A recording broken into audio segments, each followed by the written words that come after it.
सहनावतु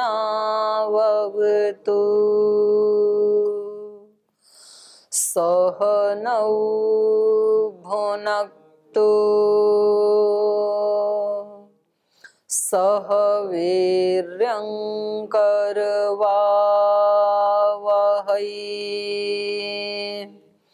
तेजस्विनावधीतमस्तु मा विद्विषावहै। ओम शांति शांति शांति।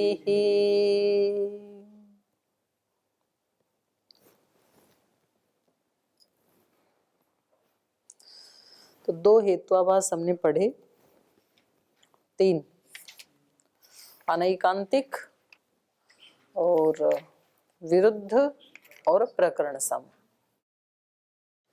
तो आज चौथा हेत्वाभास हम पढ़ेंगे। पीछे से कुछ पूछना तो नहीं किसी को?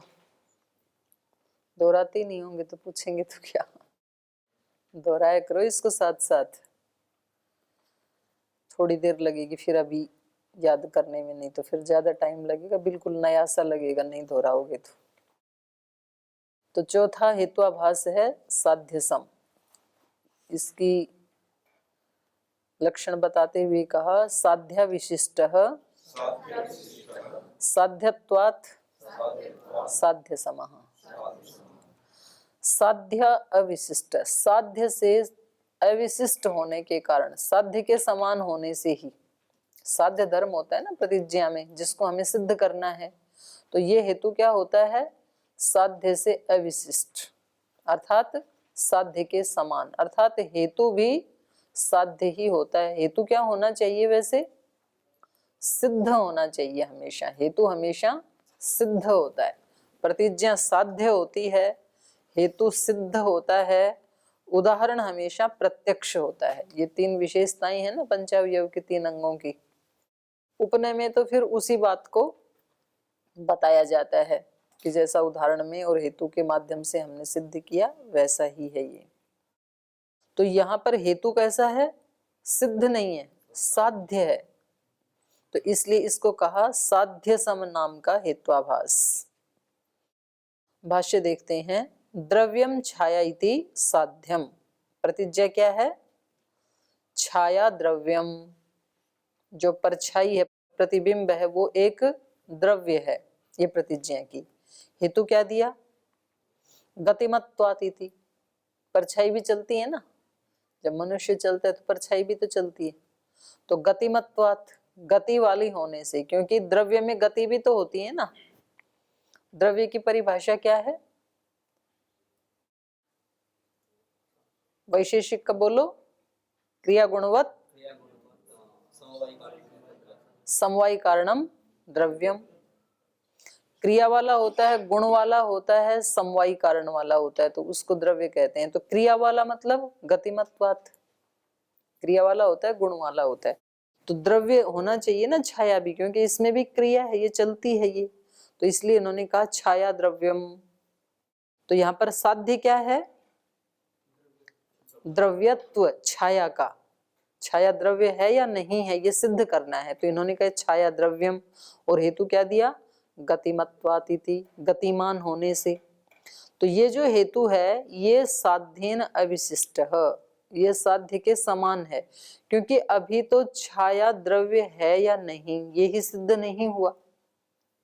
पहले ये सिद्ध हो जाए कि छाया द्रव्य है, तब तो हेतु दे सकते हैं कि वो गतिमान द्रव्य है।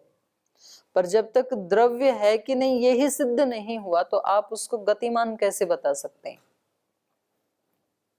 तो इसलिए कहा साध्येन अविशिष्ट साधनीयत्वात् साध्य समा, क्योंकि इसको हेतु को भी अभी साधनीय होने के कारण अभी इसको भी सिद्ध करना है, ये भी साध्य कोटि का है, तो इसलिए ये कैसा हेतु है? साध्य समः।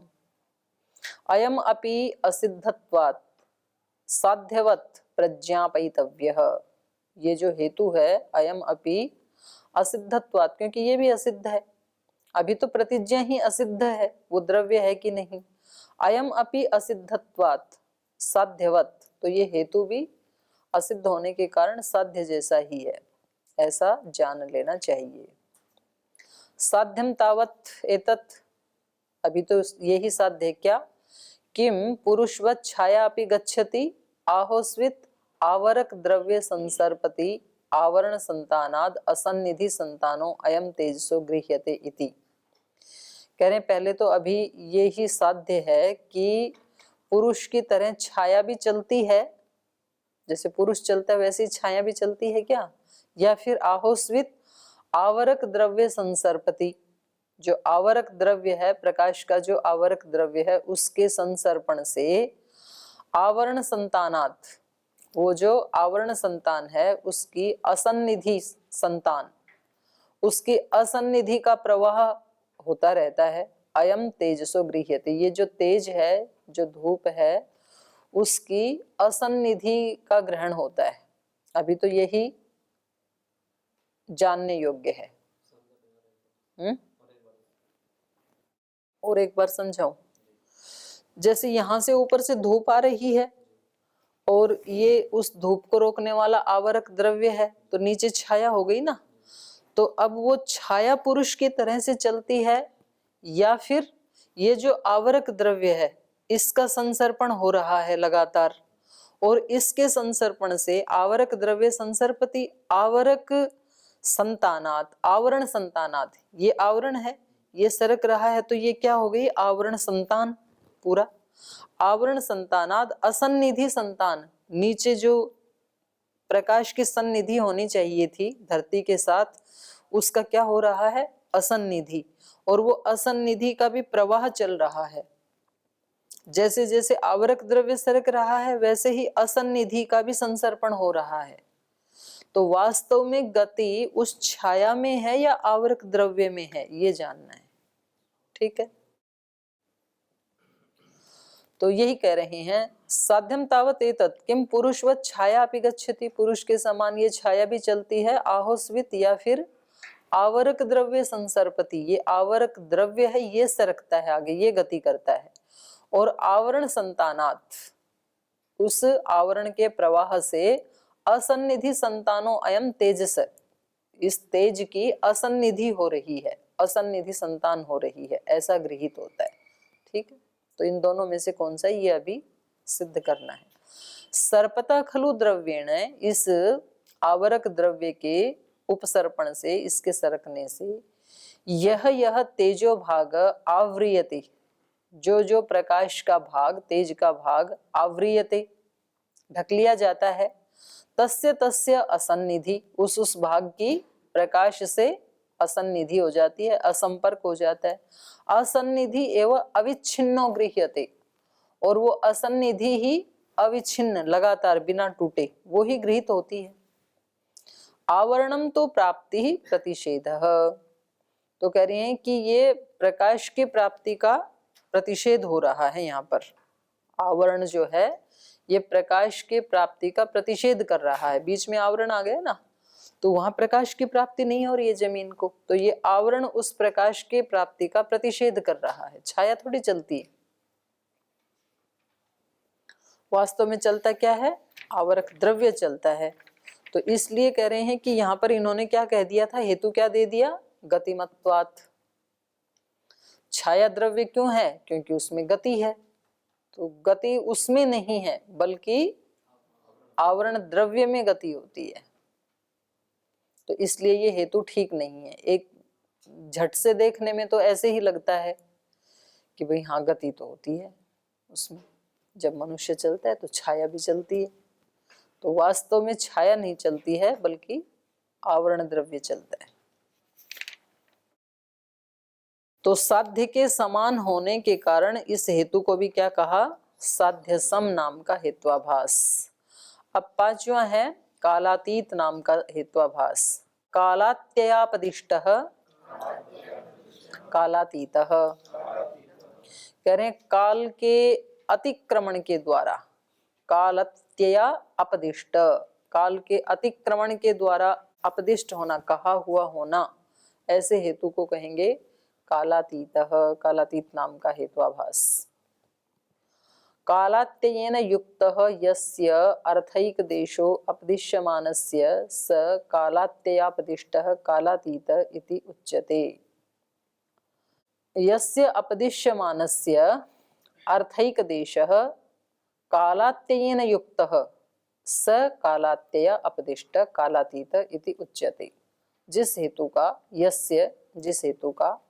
यस्य अपदिश्यमानस्य, जिस कहे हुए हेतु का अर्थैक देशः एक भाग कालात्ययेन युक्तः काल के अतिक्रमण से युक्त हो जाता है, स कालात्यय अपदिष्टः वह काल के अतिक्रमण के द्वारा अपदिष्ट होने से कालातीत इति उच्यते, कालातीत नाम का हेत्वाभास कहा जाता है। ये उससे समझेंगे उदाहरण से। निदर्शनम, इसका उदाहरण दे रहे हैं। नित्यः शब्दः, शब्द नित्य है। संयोग व्यंग्यत्वात् रूपवत्, क्योंकि शब्द संयोग से अभिव्यक्त हो जाता है। जो नित्य होता है वो अभिव्यक्त होता है, अनित्य होता है वो उत्पन्न होता है। तो यहाँ पर इन्होंने कहा शब्द नित्य है। कैसे पता लगा? संयोग व्यंग्यत्वात्, जैसे मेरे इनका दोनों हाथों का संयोग हुआ तो शब्द अभिव्यक्त हो गया। शब्द पहले से ही था, ये इनकी प्रतिज्ञा है, ठीक है। संयोग होने से वो अभिव्यक्त हो गया। नित्य शब्द संयोग व्यंग्यत्वात् रूपवत्, रूप के समान। जैसे वस्तुएं सब पहले से ही यहाँ पर हैं कमरे में, और जब दीपक लाए या ट्यूबलाइट आदि जलाई तो उन वस्तुओं की अभिव्यक्ति हो गई, उत्पन्न नहीं हुई, वो प्रकाश से अभिव्यक्त हो गई। ऐसे ही शब्द है। प्रागूर्ध्वं च व्यक्ते अवस्थितम रूपम प्रदीप घट संयोगेन व्यज्यते। जैसे प्रागूर्ध्वम पहले से ही, व्यक्ते अवस्थितम रूपम, जो यहाँ पर व्यक्ति हैं, ये जो पदार्थ हैं आसन आदि, इन सब का जो रूप है वो अवस्थित है। और प्रदीप घट संयोगेन, माने घटपट आदि जो पदार्थ हैं उनके साथ दीप का संयोग होने से व्यज्यते, वो अभिव्यक्त हो जाते हैं। कक्ष में घटपट आदि वस्तुएं पहले से ही हैं, व्यक्ति के रूप में वो अवस्थित हैं, और वहां पर दीपक का संयोग होने से वो सब अभिव्यक्त हो जाते हैं। तथा च शब्द अपि अवस्थित, ऐसे ही शब्द भी पहले से ही विद्यमान है।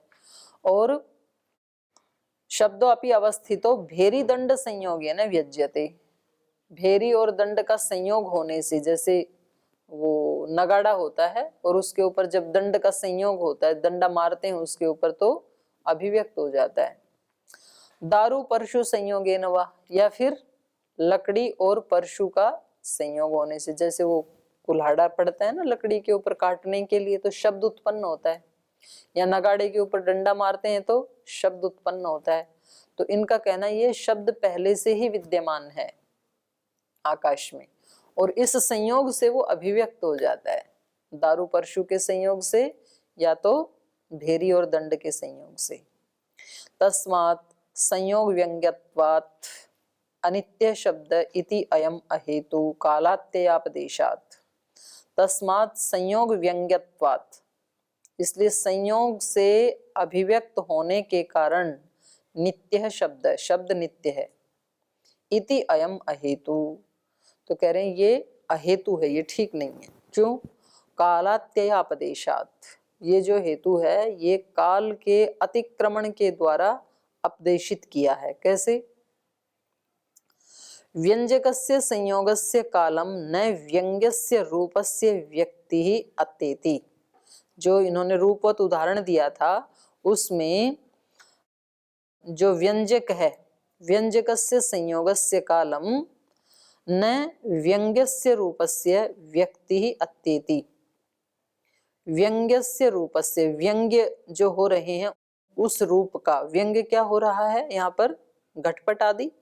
व्यंग्यस्य रूपस्य व्यंजकस्य संयोगस्य कालम, ये जो व्यंग्य रूप हैं इन रूपों का व्यंजकस्य संयोग कालम, व्यंजक के संयोग काल को व्यक्ति ही न अत्येति, ये अतिक्रमण नहीं हो रहा है। व्यंग्यस्य रूपस्य व्यक्ति, जो व्यंग्य रूप व्यक्ति हैं, इनके रूप का व्यंजकस्य संयोगस्य कालम न अत्येति।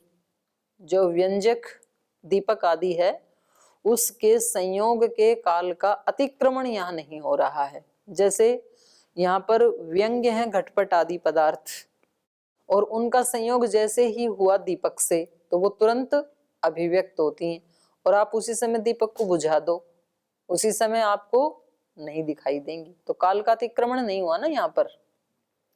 संयोग से व्यंग्य है तो संयोग के हटते ही रूप नहीं होना चाहिए, तो ऐसा ही होता है यहाँ पर। तो यहाँ पर तो ठीक है कि वस्तुएं पहले से ही विद्यमान थी, और जैसे ही दीपक के प्रकाश का संयोग हुआ तो वो उनका रूप अभिव्यक्त हो गया, और उस संयोग को हटाने से जो व्यंजक अर्थात दीपक, उस व्यंजक को हटाने से तुरंत ही रूप दिखाई नहीं देगा फिर उसी समय। तो काल का अतिक्रमण यहाँ पर नहीं हो रहा है। जो व्यक्ति है वो उस व्यंजस्य संयोगस्य कालम न अत्येति। जो दीपक आदि उसका व्यंजक है उसके संयोग के काल का अतिक्रमण यहाँ पर नहीं कर रहे हैं रूप आदि। सती प्रदीप संयोगे रूपस्य ग्रहणम भवति न निवृत्ते संयोगे रूपम गृह्यते। यहाँ पर दीप का संयोग होने पर रूप का ग्रहण होता है, और निवृत्ते संयोगे, संयोग के निवृत्त होने पर रूपम न गृह्यते, रूप का ग्रहण नहीं होता है, उसी समय ही रूप का अभाव हो जाता है। लेकिन यहाँ पर क्या हो रहा है, निवृत्ते दारु परशु संयोगे दूरस्थेन शब्द श्रूयते विभाग काले।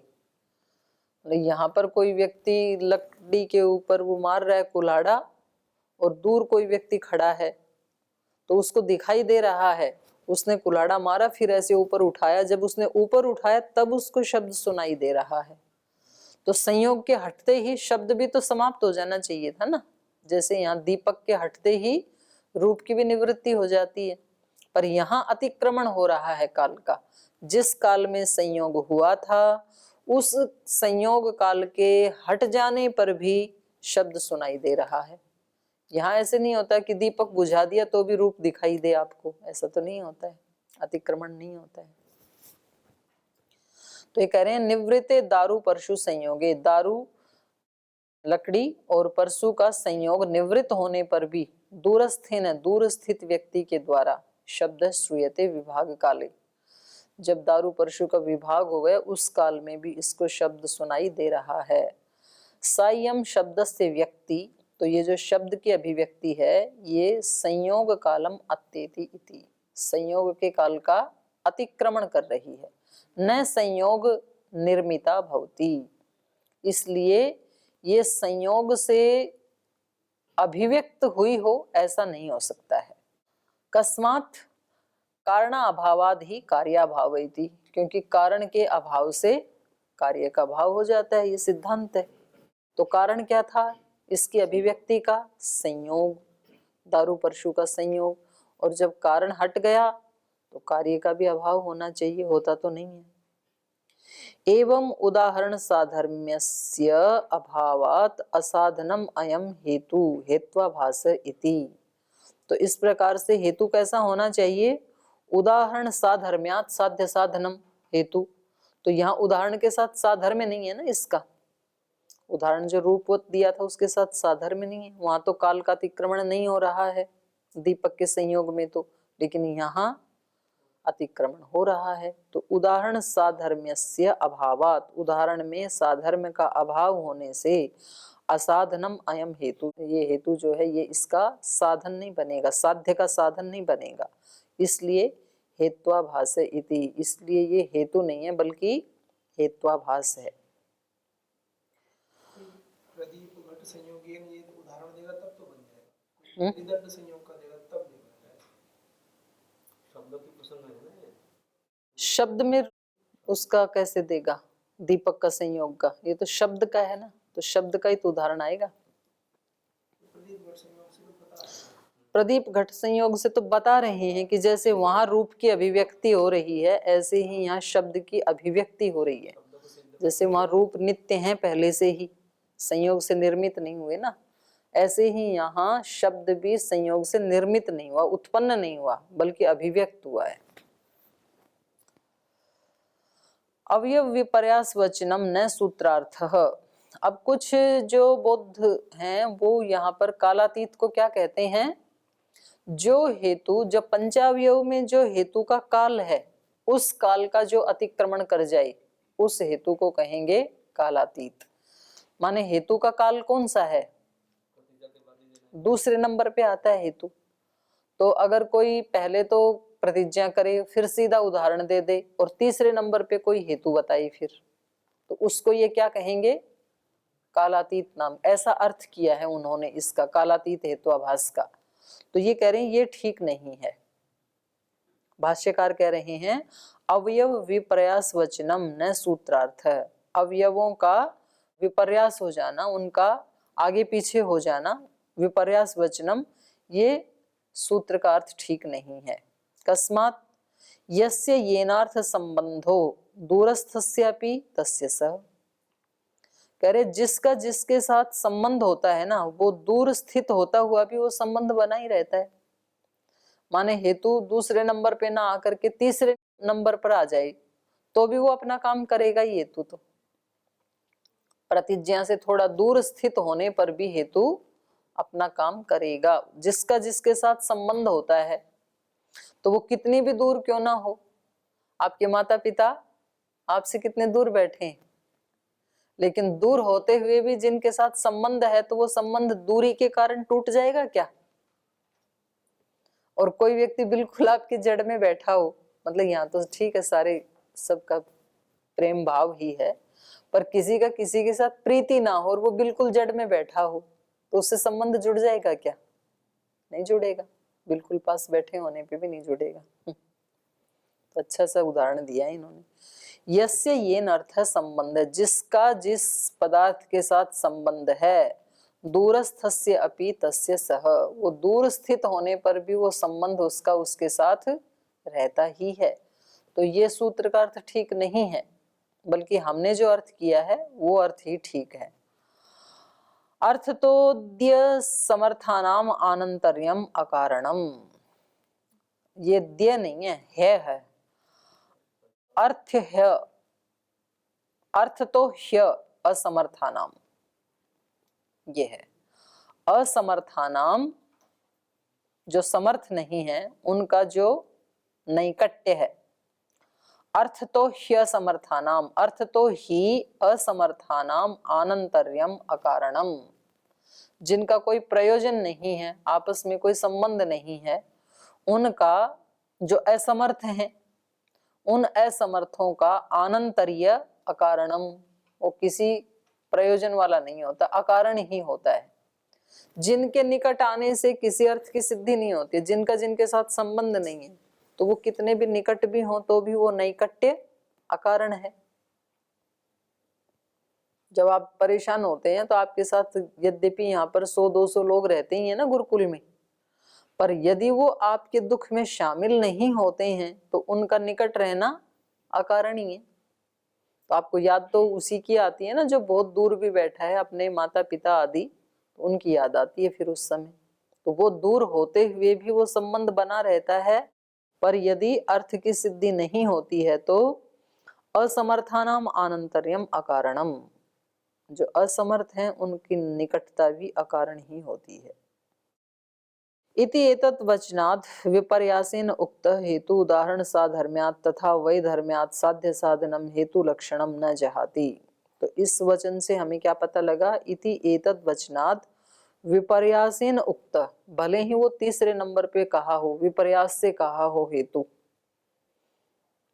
विपर्यासेन उक्त हेतु उदाहरण साधर्म्यात् तथा वैधर्म्यात्, दो हेतु के लक्षण बताए ना, उदाहरण साधर्म्यात् साध्य साधनम हेतु, उदाहरण वैधर्म्यात् साध्य साधनम हेतु। तो ये यदि लक्षण उसमें घटित हो रहा है तो हेतु लक्षणम न जहाति, यदि वो अपने इस हेतु के लक्षण को नहीं छोड़ता है तो विपर्यास वचन से भी वो सद हेतु ही माना जाएगा, वो अपना कार्य करेगा। अजहत हेतु लक्षणम न हेत्वाभासो भवति इति, वो अपने लक्षण को न छोड़ता हुआ हेत्वाभास नहीं बनेगा, बल्कि हेतु ही बना रहेगा। तो जो व्यक्ति अपने कर्तव्य को नहीं छोड़ता है तो वो कहीं भी रहे, वो अपने उस गौरव को, अस्तित्व को बनाए रख पाएगा। और यदि कोई अपने कर्तव्य का पालन नहीं करता है तो फिर वो गुरुजनों के कितने भी निकट क्यों ना आ जाए, तो उसका कोई प्रयोजन नहीं है। तो विपर्यास वचनम माने थोड़ी दूरी पे होना, ये उसका कालातीत का अर्थ नहीं है। वो कहीं भी हो, यदि वो अपने लक्षण को नहीं छोड़ता है तो वो सद हेतु ही माना जाएगा। अगर कोई अपने कर्तव्य को नहीं छोड़ता है तो वो सद व्यक्ति ही माना जाएगा, सज्जन व्यक्ति ही माना जाएगा। आगे कहा अवयव विपर्यास वचनम अप्राप्त कालम। आगे ना 5वें अध्याय में द्वितीय आह्निक का सूत्र है, ये निग्रह स्थान है, वहां पर अवयव विपर्यास वचनम अप्राप्त कालम। जैसे कोई संवाद कर रहे हैं और वहां पर प्रतिज्ञा की, फिर उसके बाद वहां तो हेतु बताना पड़ता है कथा में। अगर वहां पर उन्होंने बहुत देर तक वो चुप रहा, कोई हेतु बताया ही नहीं, तो आगे उदाहरण भी नहीं बताया, फिर तो चुप रहा, तो इसको अप्राप्त काल नाम का हेत्वाभास कहेंगे, क्योंकि उसने लंबे समय तक वो चुप रह गया, तो विपर्यास हो गया ना। अवयव विपर्यास वचनम अप्राप्त कालम। अवयवों का जहाँ विपर्यास हो जाता है, माने पहले प्रतिज्ञा कही और उसके तुरंत बाद फिर निगमन कह दिया, फिर उपनय कहा और हेतु कहने के लिए चुप ही हो गया, हेतु कहा ही नहीं, तो इसको क्या कहा है? निग्रह स्थान। कौन सा निग्रह स्थान? अप्राप्त काल नाम का निग्रह स्थान। तो यदि यही अर्थ इसका भी होता तो फिर वहां पर वो सूत्र बनाना तो व्यर्थ हो जाता, क्योंकि यही बात तो वहां अप्राप्त काल के नाम से कह दी गई है। तो यहाँ फिर कालातीत से भी यदि वही कहना होता तो दो दो बार कहना तो व्यर्थ हो जाता ना। इति निग्रह स्थानम उक्तम तदेव इदम पुनरुच्यते इति अतः तन्न सूत्रार्थ है। तो इसी को दोबारा यहाँ कह रहे होते तो ये तो सूत्रार्थ नहीं हो सकता है, क्योंकि जो बात वहां कह दी तो उसको दोबारा तो यहाँ नहीं ना कह सकते।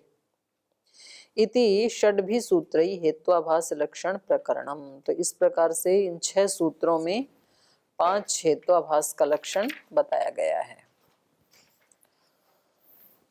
तो इसके बाद फिर अगला पदार्थ आ गया छल, फिर जाति और निग्रह स्थान। 3 पदार्थ आपके बच गए हैं, इनको कल पढ़ेंगे।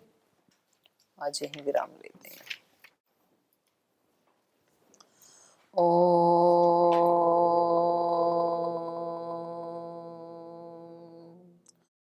शांति शांति शांति। श्री गुरुभ्यो नमः।